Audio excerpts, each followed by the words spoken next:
What up, y'all? Welcome to another episode of Musician Rewind. Today I got a special show because I got my brother, my younger brother, with me. And yeah, that's a pleasure. What's up, Chill? What's going on, Big Kev? How you doing? It's all good, man. Thanks for coming on the show. Yes, sir. Nobody knows my journey better than you. You was there for the whole thing. We're going to get into that later. Some of the stuff he had to put up with. For sure. Hey, but like I asked everybody, was drums your first instrument? Yes. I can honestly say it was, and I can remember that because I think it was that year me and you got drum sets together, and I had a little track joint, Yeah. and I never forget that one thing that we said goodnight to our drum set. Yeah. If for nothing else, I do remember that night. So yeah, my drums was my first instrument ever. That's right. I think you tore yours up the next day, though. I know it wasn't but a couple of days. It didn't last that long. Yeah, that's right. So that's when I got that first Stewart. Yeah. Jamaica Avenue special, as I called it. No doubt. And yeah. So cool. So now I know for a fact that you always sang. Right. And so after that, you didn't like how long did you even stay interested in drums? When I moved to, in the band at IS-72, I played in the band IS-72, but I played clarinet. Mm-hmm. It was Benny Goodman. I was obsessed. I watched the Benny Goodman story, and that was it. I wanted to play clarinet. But when I moved to North Carolina to finish high school, period, I didn't make it as a clarinet player in the band, and I went to try for the marching band anyway, and I went and tried out for drums, and I made bass drum, and it went from there. So cool. So I'm gonna go back though, because you were singing more than playing in the earlier days. So in '72, you didn't have chorus? Yes, I was in the '72 chorus. Mm-hmm. And and in PS45. I sung the chorus in PS45. Yeah, we had that was Mr. Shelton. Mr. Shelton. Shelton, okay, yeah. Mm-hmm. So yeah, I remember. Hey, one of the most famous songs we used to sing with him was Mr. Moon. Yeah, Mr. Moon. We sang that back when I was in school. Yeah, so that was I think that's when he made that up or whatever he did with it. Right. So you was in chorus with what's her name? Mark Jackson's wife. With Desiree. Yeah. Desiree Coleman. Yeah, Des was in the chorus with us, and when we had any kind of concerts and stuff. Yeah. Right. Yeah. Okay. Des. So before we moved down south, so you had the drum thing going on in New York, and then hip hop came. Oh man. Wow, that was something. That was something. My first, I think when hip hop hit me, I didn't want to be a DJ. I wanted to be an MC. Right. You know what I'm saying? And I just took the rapping. MC Chili Bill was my little name that I had. For those who don't know, that's why we call him Chill to this day. Exactly. Because that's the name he grabbed. Right. That's the name I grabbed, yeah. Right. So, okay. So playing drums early, tell me how the neighborhood, because we, again, came from the same neighborhood, but you being years behind me, how did that affect you seeing all those different bands? Oh, man. Back then, Queens that was the band era. Exactly. It was fulfilled. I mean, it was definitely what can I say my word I want to use? Inspiring. Yeah, from you playing and you being my brother and seeing you playing how good you was playing. And then Richard Currents, which stayed across the street from us, was a drummer. So and then Richard Ruiz down the street. Mm-hmm. And so just them two between y'all three, and then being able to go in the basement. Right. John, my friend John, which was Richard's brother, and then my friend Anthony Blake, you know what I'm saying? And after they would practice, we'd go down there, I'd jump on the drums. Anthony had his bass. John would jump on the congas. I think what we had doing lead. I can't remember to a certain extent, but You know, and our only song that we ever knew how to play was Ecstasy by Barry White. I heard y'all play that, right? That was it. That was, and I used to sing it, and I actually used to lead it. But yeah, that was like the only tune we ever learned and played. And I gotta say, y'all were the last of that. What was going on in the neighborhood? The last of that, but the hip hop had came. Right. But yeah, you know, hip hop, like you said, I just left it alone then. It was just listening to all the rappers, and you know, everybody grew up with the Rapper's Delight. You know, after Rapper's Delight and everything, I took one to Eric being Rakim. That was like, I wanted to be Rakim.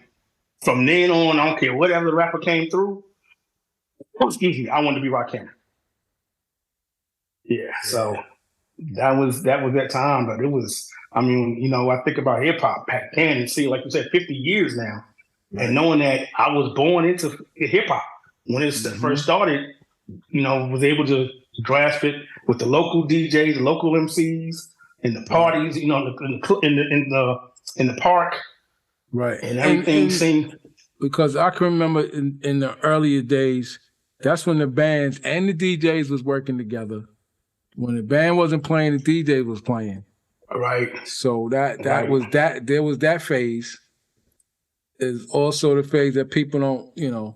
I guess some of the young people don't realize that it was the DJ that was the focus.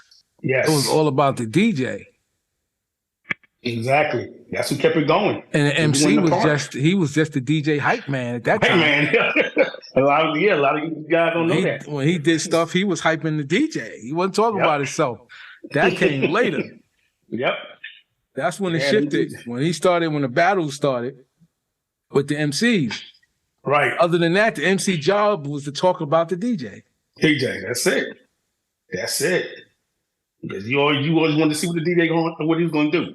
Right. You know, from the cutting and scratching and the mixing, that's all you wanted to see. And like you said, and the MC job was to hype him up. You know what I'm saying? To see what he's going to bring next. Right. So you did I gotta let people know. So my brother was there for the entire ride from the time we got our first drum sets. And I kept playing. Yeah. And the fact that his room was next to mine, so he had to deal with me practicing all the time. But one thing I can say I learned from you and you drumming was all the different types of music that you played to. If nothing else, you know, when I think about some of the stuff, the artists, I learned a lot about the artists and the musicians because you play what you played. From Mahavishnu Orchestra to Stanley Clarke to Jocko, all them guys, I would have never known anything about them if it wasn't, you know, for you playing them and me learning who they were and how they sounded. To listen to the different instruments along with the drumming, Billy Cobham and all them, Harvey Mason, just all those different types of artists and musicians. Right. So that was enlightening to me. Especially Mahavishnu Orchestra. Right. And I had never heard of them ever until you started playing. I mean, I still remember the album covers. You know what I'm saying? And what was the name of that one? Emerald Flame. Oh, no, the other one. The Diamond Beyond. What's the name? Vision of the Emerald Beyond. Emerald Beyond, yeah. Just, you know, I remember like I said, I remember the album covers and, you know, like Return to Forever. I thought that was, you know what I'm saying, didn't know that was a group. I thought that was the name of the album. You know what I'm saying? So it was just a lot of stuff I learned, but I paid attention to Chick Corea. I paid attention and what they played. Like, wow, this is a whole different thing from growing up in a household of blues and gospel. You know what I'm saying? We listen to an R&B to what you listen, you know, so I mean, it was definitely an introduction to understanding music on a whole nother level. So after junior high school, you had to move to North Carolina. Yes. Yes. So how did the influence, do you think you had a little bit over the drummers that was in the band once you got on the line? Because I doubt if any of them were listening to the same thing that you heard coming up as far as the Billy Cobham. Billy Cobham's off the drum line. Right. He's from the drum line. Yeah, I don't think none of them, when I came into the marching band, you know, playing the competition music and, you know, even though I did a little stuff in the jazz band, it was like I couldn't even bring that up because when I talked about some of the stuff, they were like, woo. I said, okay, we're going to leave that alone. So same thing with me too. A lot of people didn't know. don't understand Yeah. that. When I got to the one good thing about me playing clarinet and being able to read music, when I got to playing bass drum, 11th grade year, I wrote most of the music for the bass drums. So we had 4 bass drums, and I wrote all the parts. See, I didn't even know that. I wrote all the parts for the bass drum. That whole season for the show. I do remember when you first came back after you moved for the summer, probably for Dave's service. I do remember you playing on the snare drum, and it was ridiculous. that was learning them. I was like, yo, because all right, so y'all got to understand. When my brother left, he wasn't even really playing. He was more into hip hop by that time. Right. So he could play groove when he left. Like you said, he played in his band. But when he came back that first time, and he was doing the snare tricks and stuff, and I was like, so, but then I'm like, man, so you had to know how to read. Like, when did all that happen? Yeah, the double stroke rolls. I mean, that was, and the crazy thing, my 11th grade year, like I said, was bass drum, but I knew I was good enough to make snare. Right. Their whole thing was, you know what, you didn't have no drum experience as far as in a band, you know, from 9th grade to 12th grade, because a lot of these guys played drums since 9th grade and 12th grade playing snare and band. But when they found out, 11th grade, here I am writing the music for the bass drum, the parts. So quite natural, I said, y'all need me to try out for snare at 12th grade, that's fine. So when it was time to audition. Now, how did that come about? How did you end up writing for the music? I mean, because, trying out for the bass, when I tried out for the drums, which, they needed drummers, so I tried out, got bass drum. I said, because they, like I said, for some reason, they couldn't see me going snare. And it was getting snare in the marching band is like a graduation. Right. It's like, that's that next level up, and you ain't played no drums anyway, so you definitely ain't coming in your first year of the band playing snare. So I said, okay, I'll take bass drum. I took the 3rd biggest. And when they seen my ideas, when we was doing the music, because a lot of that was, you listen to the band, and we had a drum coordinator, but, you're trying to match it, to the band, as far as the show goes. So he's working on the snare. So we're getting stuff, we're getting music, and when I'm looking at it, I'm reading, I'm like, hold up, this to me, this wasn't vibing for what we were doing. So I started changing stuff myself. So when we started going through parts, I said, well, this sounds better over here, on this right here. So I coordinated it, and started writing, come up with it. And the thing is, as far as drum music, I know how to write drum music, but I know how to read music. So it was more so reading notes and knowing where to put them. And so that's how I ended up doing the bass drum line, most of the parts. Doing all the parts rather. And then even some of the cymbals, the solos, I came up with those. Well, for definitely 12th grade. And so that's how I came in 11th grade when I did the music for the bass drums. And then it was time for 12th grade. And when I tried out for snare, and I already been doing my stuff on my own and understanding how to double stroke roll and stuff and doing all that, as far as height. They can only go so high. So I learned all that. Sticking. Yeah. And then sticking. So the technique on that, like what is how do y'all even start with the technique of the sticking parts? It's just like it's a rudiment. It's a rudiment type thing. Like that. It's just exercise. It's a double stroke exercise in single, double, like that. And then you bring up the speed, and you still got to watch your height. So they want you to get faster, but they put a hand. They put their hand on your sticks, because your sticks ain't supposed to go but almost like 2.5 to 3 inches high, or even though really lower than that. About 2 inches high off the drum head. Right. And so going through that kind of practice and stuff, and knowing how to using their hand to be at a double stroke like that, and just going through those exercises and practicing. And what was the typical practice time? What did y'all practice per day? The Drumline, the band practiced at least 3 days to 4 days a week. Especially when it's football season, we play every Friday, and most it's away or a home game. The Drumline practiced the same time, but sometimes we threw an extra practice in there. But we never practiced together at first. It was the band and then the Drumline practice. Then we all put it on the field. When it started getting to the where you're actually doing the show and walking through. Right. But as far as it's when you start practicing, it's just the drum line and then the band. And sometimes we practice more in the drum than the band did. And we practice at least 2.5, 2 to 3 hours. Right. So now, did y'all practice indoors first? Do y'all practice the music indoors first and then hit the field? Yes. Choreography? Yeah, we do the indoor first. So when y'all learn the choreography, are y'all playing or going through the choreography without playing? Well, first drumline, you gotta know how to march. Right. And and usually we don't do a lot of movement, so it's not bad for us. We on the sidelines most of the time, and then they tell us where we're supposed to go. So pretty much for the drum line, you're gonna either shift back, forth, left, or right. Mm-hmm. That's pretty much, you ain't gonna do so much moving. Right. So we come in later part after most of the band have gotten their footsteps and got everything together, and then we come in. Right. So now, I know at one time, well, I'm trying to think, because I don't know if you remember, they used to have, sometimes they would have the band competition in August Martin. And I remember Queensman, because I remember the dude playing the tri-toms. Okay. He was really good. And I remember there was a band, the Blue Angels. They was always winning.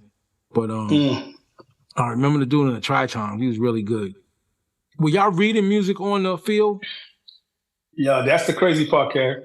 When I first moved in, when I first got there, and I'm like, yo, you telling me they're memorizing the show, the move, and the music that they're playing? I thought that was too crazy that I'll never get it. But you'd be surprised. When you get out there and you learn that music and you learn them steps, you're walking through a whole four-tune show, and you are memorizing the whole show and the music. There's no paper.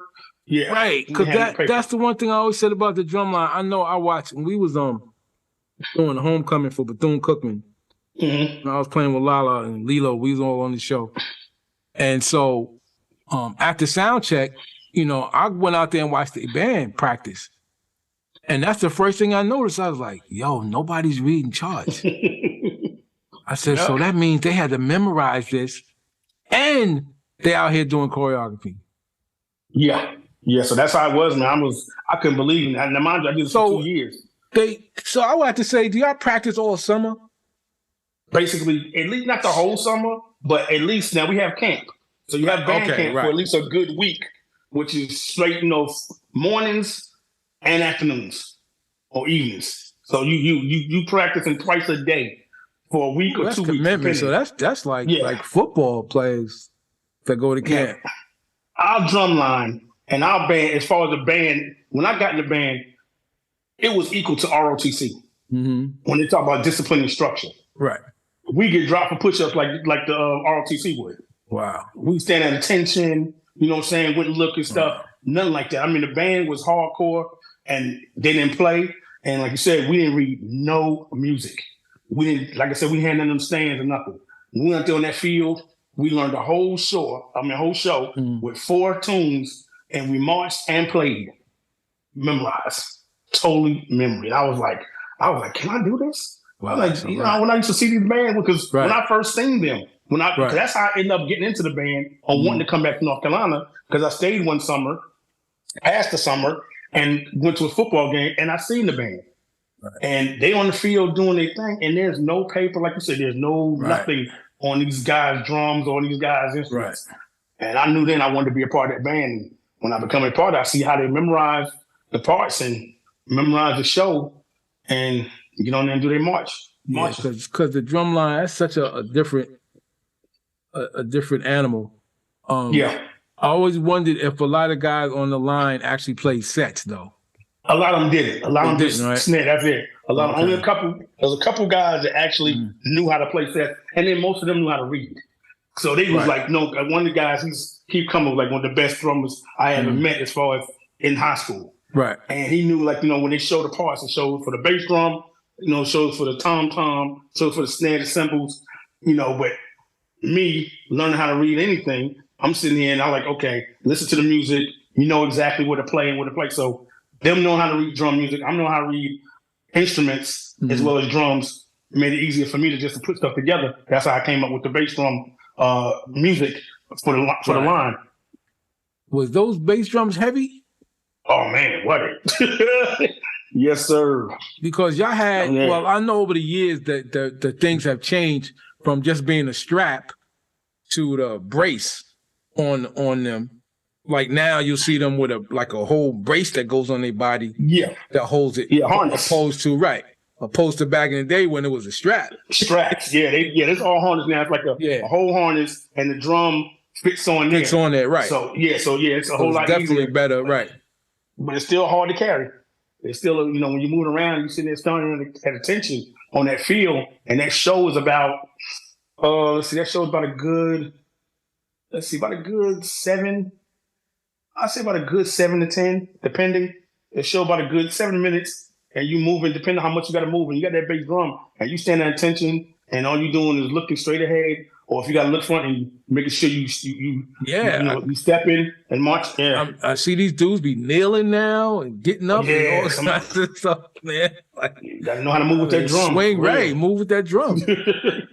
That's crazy because even the movie Drumline, you got to see a lot of that, and I was like, wow, man. Yeah, they're not as heavy as you think. They're not real heavy, but to stand there for a while and have to march with this stuff, it can be excessive. Yeah, it can make you tired pretty quick. And so, I don't know when you was playing, did they ever have the guys with the cymbals come in front of the drummers and close them and use them like hi-hats? Yes, they was doing that. Sometimes we did that, and some like we had sit there and go in front of them and play like that. So you had them come in there and do that. Yeah, so some of the tune, depending on what song we was playing, the cymbals did come in front of us. Yeah, that's dope. But man, I always admired the Drumline, and what I didn't really always like though was like those drums are tuned so high, and I like the high snare drums, but those like for it to be as thick it is, the drum is so thick, and for it to be that high, definitely tune them up. Everything on that. Yeah, them drums is definitely, and I don't know if I remember telling you that time we went to national competition, and I was supposed to put my drum on the bus myself. I had to run home because I forgot my shoes. So I told somebody, make sure, put my drum on the bus. So I'm thinking I got there, everybody was on the bus. I'm thinking, hey, my drum's on the bus.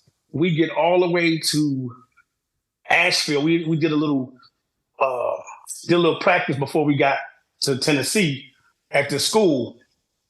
And here everybody going, taking their stuff off. And I'm going through the bottom of the buses, looking for my drum.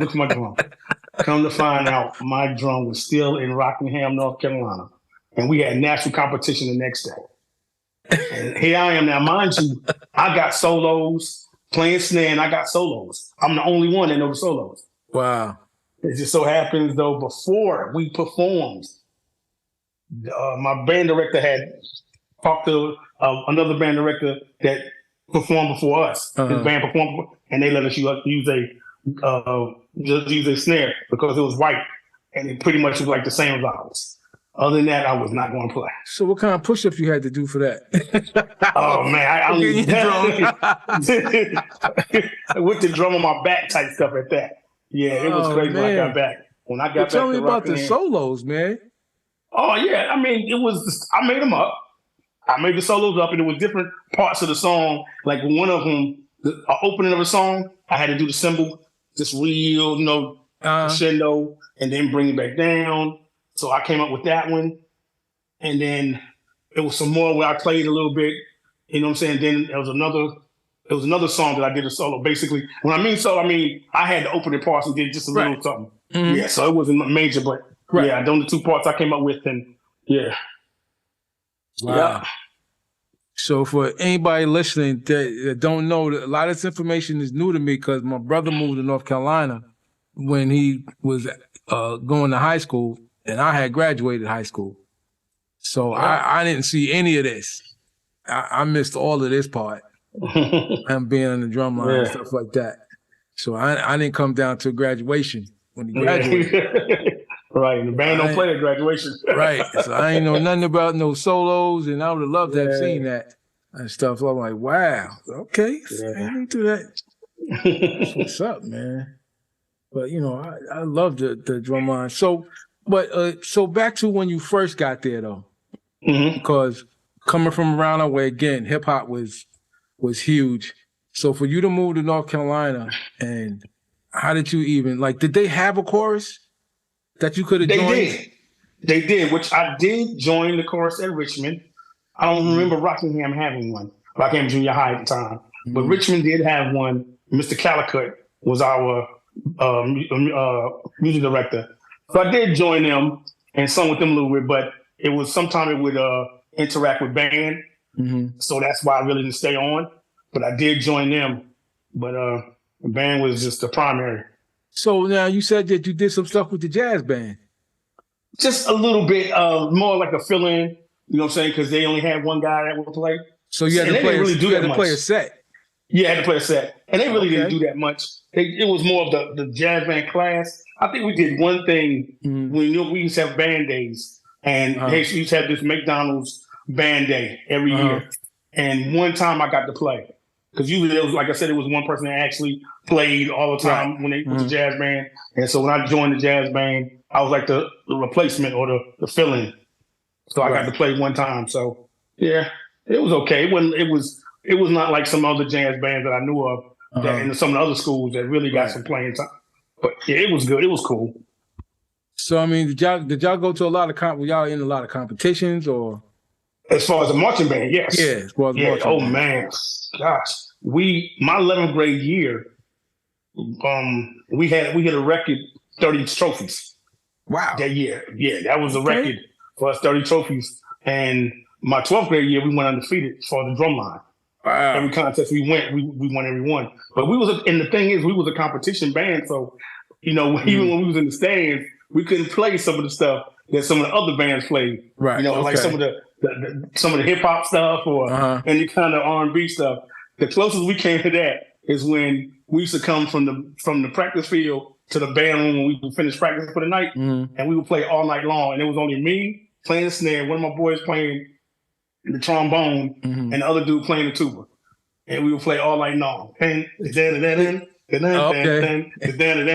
we be walking, and the band be walking behind us, and they be dancing and stuff. And so that's just a little walk from the practice field, which was behind the band room, to the band room. Did y'all get to play Earth, Wind, and Fire? I mean, we get to play nothing. Let's see. Excuse me. The only thing we played we played Boogie Down by Al Jarreau. I can be what I want to, and it's all I need is to get my boogie. That was one tune that we played. Like I said, never did no Earth, Wind, and Fire. We did and this was crazy. I know you remember this crazy. We did our version of Yakety Sax or Benny Hill. We call it Yakety Sax. So we did do a version of that, and it was cool because when they talked about it, I was like, yo, Benny Hill. I said, me and my brother used to watch Benny Hill all the time. So when they did that, it was called Yakety Sticks. Wow. And it come out, with the sax, and then we break it to our solo. And that was actually our solo in my 11th grade year. So you got the band has a concert show piece like the opener. You got the opener, and then you got the next tune. Then you have the band solo, then you got the closer. So it's like three songs. And then, the drumline can say solo. And so that was our called Yakety Sticks that year. Yeah. Wow. And then we did another tune that you might remember. We did two tunes you remember that you might know. One Day in Your Life, Michael Jackson. One Day in Your Life. It's on the I want to say it's on the Off the Wall album. Okay.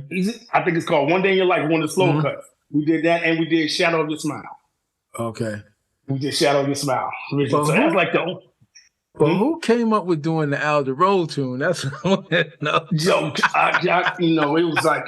That's that interesting. Was when our closes. That was when our closes. At the end of... That was our 11th grade. And that was interesting. You sure wouldn't have to worry about nobody else playing that before you. Exactly. Yep. I was like, wow. They sure picked the tune they wasn't worrying about nobody else playing. Yep. And the horns, they really got off on it because when we went through the great song. Verse, yeah, exactly. Yep, and that's when we use, like you said, like the cymbals. Mm-hmm. Instead of hi-hat, we like this. So they was up high, and we like that. So it was a good tune. I'll never forget it.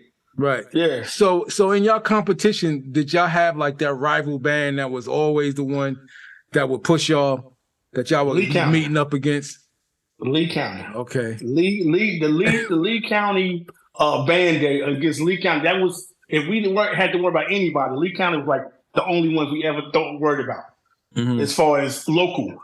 Now, when you go to nationals, I mean, you just trying to make that top 12. Right. The first time we went, we didn't make it. We came. Now, the first time we ever went to nationals, we came in. I want to say we came in 21st, 27th. Then the second time we came in 15th, which they picked the top 12. Out of how many? Out of 38, how many like schools? 38 bands. Mm. And so to get the top 12 will take you to the finals. And see, we had never been. Some of these bands have been to competition every year. Right. So what they call I had never been. The NBA called Marching Bands of America, which they still have to this day, as far as I know. But the two times that we went to Tennessee. Was it one time? Yeah, we went to Tennessee one time. But they went. I think they went again, and they won a regional, because we went to a regional and came good, but we didn't. We didn't win. But we went to nationals. That was like the same year we went to regionals. We went to nationals. Right. They invited us, but you got to get invited to nationals. Okay. If you depend on how good you do at the regionals, you get invited to national. That was our first year, period, doing any Marching Bands of America competition. So that was real good. That's what I got to say up north, is that's what we didn't have. Right. Like, schools didn't have that. Exactly. And that made the football game experience totally different when you was down south for somewhere that they had a marching band at halftime. Mm-hmm. Yes. Because even now, if you look at college games, and you go, why is it so hype at the college game? I was like, well, what thing is a band always playing? Bands, yep. and the time that I went. The NFL games don't have that. They just had, drunken fans and stuff. And the crazy thing, Kev, the time that I went, when I was in marching band, they would come to see us instead of the football team. They would come watch the game in just enough time so they could see us play. And perform. Because that's huge. The fact that they have those band competitions, that people are coming to see the band. That's such a big thing. The football games. We were, and then we was like 180, 185 strong. Wow. The band has never been that big ever again. Wow. I have never, all the years, when I check out the band now, it's like 30, 40 kids. They don't have the same pride. They don't have the uniforms.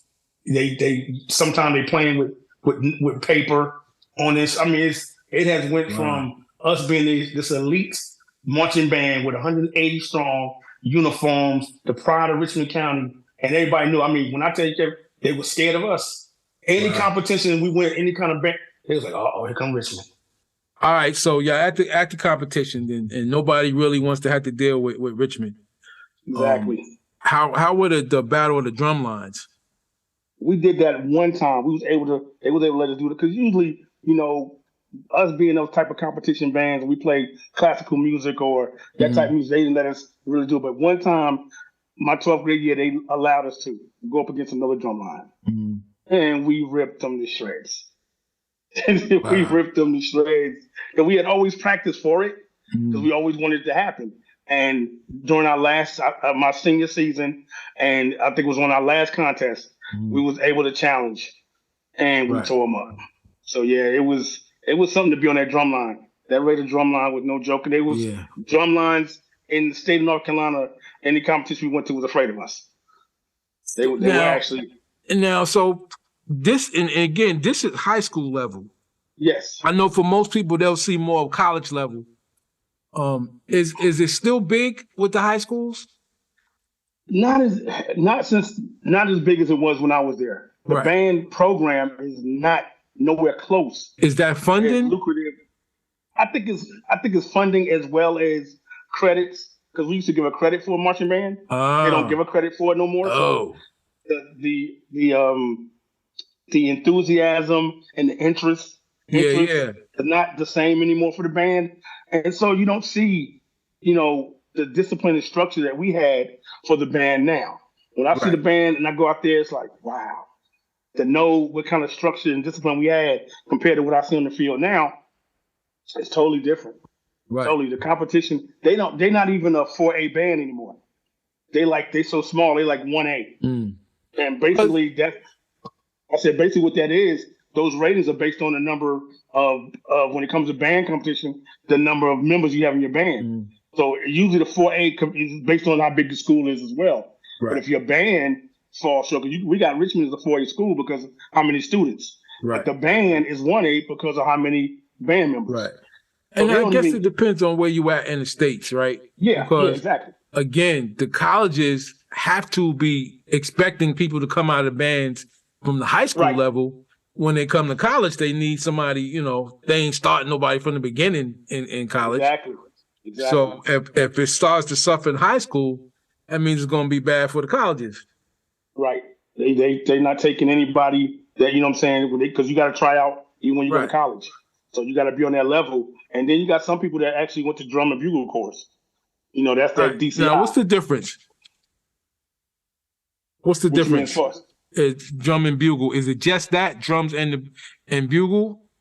That's just basically the major part of it, because you got the Drumline and you got the what they consider they just say bugle call, but it's actually more the horn section.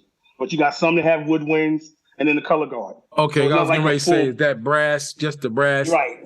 Okay. For the most part, some got some woodwinds. Okay. But for the most part, you'll see brass and drums. Yeah. Okay. So drum corps. They call them drum corps. They used to call them drum and bugle corps. Now they just call them drum corps because they do include some woodwinds. Did y'all have any females on the line? When my year, we had one girl my senior year, and I know this girl Donna the year before when I was a Drumline. When I was on the bass drum line, there was a girl named Donna. She was on the snare line. But as far as over the years, they didn't have a lot of snare line members that were females. Bass drum, they had a few, but not far as snare line. I noticed with the bands, I would see quite a few females playing trumpet. That I noticed. And that, because, again, us coming from New York, what we saw, the girls was always steered towards playing flute and clarinet. Yep. That was it. When it wasn't nobody playing the sax. You ain't see no female. So when I, in the South, when I would see the bands, I'm like, look, they got girls playing trumpet. They got, girls playing sax and all kinds of stuff. Yep. Oh yeah. Yep. You definitely got them. I mean, some of ours had some of our bands had mellophones, French horns. So you had some playing those. You had some females sometimes playing those. Yeah. So we definitely had our share of women playing, in the band as far as different instruments. Right. And so y'all had the well, of course. What did you say? They were color guards. That the chick with the plans? Color guard. That's the flags. The flags. Flags, yeah. And then your drum majors. How many did y'all have? Now we had my senior year. We had 2 drum majors. My 11th grade year, we had 1, and then we also had what they call rifles, which is part of the color guard. You had people on the spinning rifles. All right. Yeah, rifles, and then you had the flags in the back. But yeah. And so let me ask you about a drum major. Can they play, or are they just out there for what they do? No, they actually can play. Every drum major actually plays an instrument. My senior year, our drum major had a solo. Matter of fact, for the Al Jarreau cut, he was a saxophone player, and he'd go down on the field and play the saxophone solo, and then get back up there and get it back on the podium and direct. Oh, okay. Yeah. Wow. Okay. Because, basically, like drum major, you see the dudes marching and they doing those high stepping and stuff. Right. Exactly. Then I was wondering, could these guys play? They call them drum majors, too. They play? Now in college, it might be a little different. Okay. In college, it might be a little different. You know what I'm saying? I'm thinking because they all band, so they might play an instrument, but I think as far as they go as drum majors, they don't play no more. You know what I'm saying? As far as the drum major or have a solo or whatever. But like our drum major, my 11th grade year, he was actually a trumpet player. He never played a solo or anything. Right. He was actually a trumpet player. But my 12th grade, he was actually a sax player. Wow. Yeah. So you said Richmond is not what it used to be, huh? Not at all, man. The band is nowhere close. We're talking about where Superior, we didn't anything under Superior was belittling us. And we got under Superior. We was like, what? Because see, we got ratings, but Superior was like with trophies and stuff. They be getting excellence and goods. We was like, huh? We didn't know what excellent meant. When I was in marching band, we didn't know what excellent meant. It was superior, first place, that type stuff. Yeah, we, first place. I mean, first place color guard, first place, band overall, in marching maneuvering and like drumline and stuff. Yeah, that's how we walked away. Tell me about like the reunions. Like y'all still have them? We had one. Just one. We had one band reunion, and I don't know why they, didn't have another one since, but we had one. And I actually got to play the fight song on one of his kids' drums. And I was telling him, I said, yeah, I played snare 20 years ago. You know what I'm saying? And the fight song is still the same. That's one thing they hadn't changed. Right. Still got the fight song, but I was stumbling. I was struggling a little bit. Because that's that dun. Yes. I was like, okay, wow, it's been a minute. But I mean, the fact that y'all were the ones who did that, how many trophies you said in that year? 30? 30. Whatever. 30 like, yeah, that's crazy. Phenomenal. Yeah, 30 trophies. That was like, I see, we had never hit that many trophies the whole time from the band started in 72 all the way up until then. So that's what I'm saying. So not to have an alumni reunion like that's y'all of that band that holds the history in the school. Yeah, 83, 84 year. Yeah. Yep, and for us, like you said, just not to have a reunion with the band. I mean, just all the old band members that played in the bands of '74, and I mean, we talking about one band that played was so good, they beat the band that year that actually won nationals. They didn't get to go, but I mean, they actually beat that one band that ended up going to nationals and won. But we've had some excellent band directors, some excellent bands, and from me coming into the band, learning how these guys looked at the marching band, I was like, yo, y'all felt like this was straight military. I mean, they had pride. It was like, yo, that's what we look forward to. Right. So, I bought into that, and, my attitude was the same. And it was something that I can always remember that, a bigger part of my life was where, usually people go see the football team. They actually came to see the band play. Right. And that's the thing. So Richmond was actually, us being, our folks being from there, from being out of Rockham, Richmond was a newer school. It was the only high school in the county. Right. Yeah, it was the only high school. Richmond was how old? Richmond, they built that when? 70. The first class of Richmond was 72. Okay. That was the first class. So they built 71, but the first graduating class was 72. Okay. So it wasn't even 10 years old, right? 10 years old when you got there? Let's see, 72, 82. Yeah. It wasn't 10 years because I came in, I got there in 80, 79, 80. Right. So it wasn't 10 years old. Wow. Man, it came a long way that quick. Because I remember when I first saw it, I was like, yo, this looked like a college campus. For real. I was like, man, we don't see nothing like this in New York. I was like, this place looked like a college campus. I said, this is a high school? Especially where it was positioned at. Yeah. You know what I'm saying? Out from the city area. Yep. But yo, bro, hey man, it was a pleasure to talk to you about them days. Like I said, there's a lot I didn't know. Appreciate it. Yeah. And, I definitely appreciate that. That's what I love about the show, man. But for people to know that when our father moved back down to North Carolina, you had to go. Right. And so that I missed all of that. Yeah, it was good talk. It was good reminiscing about the band. Yeah. That was one of my best times. My best time in high school was being in the marching band. I didn't get to see you do that, but you got to see me through most of my band era, through most of it, Most of it, yeah. But yo, one thing I can honestly say, Kev, I was proud of you because I was like, one thing I said, my brother stuck with it. I said, when he became a drummer and he said that's what he wanted to play, I said, from then up until now, playing drums was his life.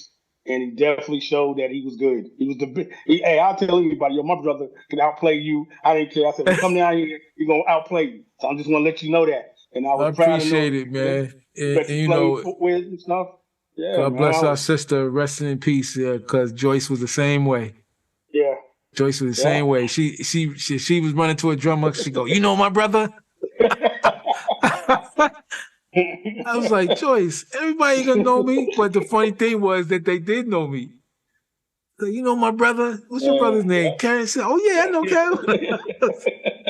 Yep, that's how I felt. I said, yo, back in Wow. my days, I said, yo, my brother played for this person, that person. I said, yeah. I said, my brother, no joke, Jack, can be in Europe and stuff. I said, yo, my brother can play, and believe me. So my brother can play, y'all. I'm just telling you. I said, that's where I get it from. I said, I got the basis of wanting to play just to see if I can play. But, you know, if I'd have stuck with it, I just definitely wanted to be like him. I said, but, you know, I took another step. But I said, my brother can play, Jack. I said, and learn all the different stuff he used to play. I said, yo, that's how I knew what different music. I said, because he's down there playing. I said, yo, but I said, yeah. And shout out to our uncle, Dr. Lonzie Lewis, because for me, that's where the fire started, because he was on the drum line. Uncle Lonzie was on the drum when I was 6 years old, and I got to see him play in the band. That's right. Was that Central High? Yep. Was that Central? Washington Yeah, Central High. remember the album. Yep, they made that album, and that's what it was. But it was good times, man. It was good times. But yo, bro, I want to appreciate you for coming on, man. Yes, man. I'm glad you had me, man. I enjoyed it. Definitely enjoyed it. Yes. Nice to hear about your days on the Drumline. Like I said, an interesting story for me. Thank you. I hope the listeners just like it. All right, y'all. We about to be out. Thank you for tuning in to another episode of Musician Rewind with Chill Harrington. We're going to see y'all in the next one. We out. All right, bro. All right, bro. Lay it down.